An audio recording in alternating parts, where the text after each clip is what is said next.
Hi guys, welcome back to my channel Drawing by Vivitan.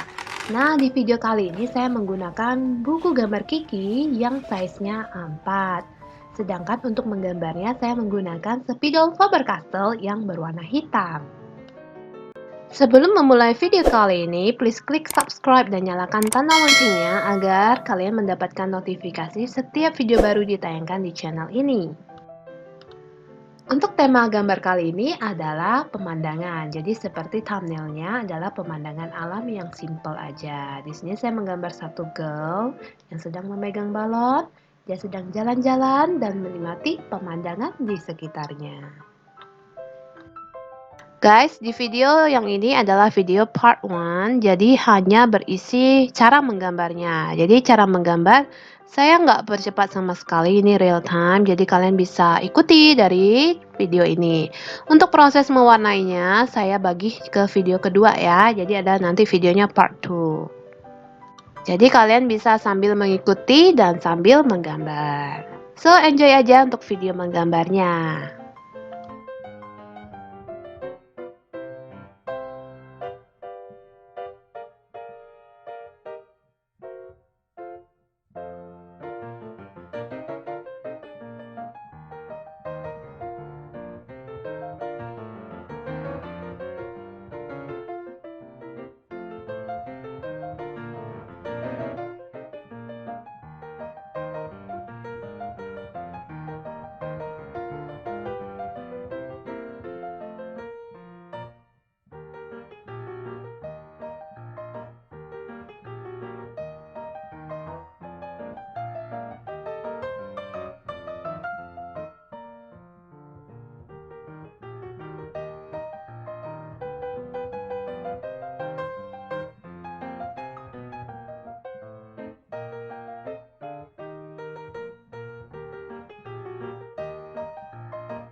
So guys, gambarnya udah selesai. Nanti tinggal klik bagian kedua yaitu cara mewarnainya. Terima kasih sudah menonton video ini dan sampai ketemu di video kedua ya.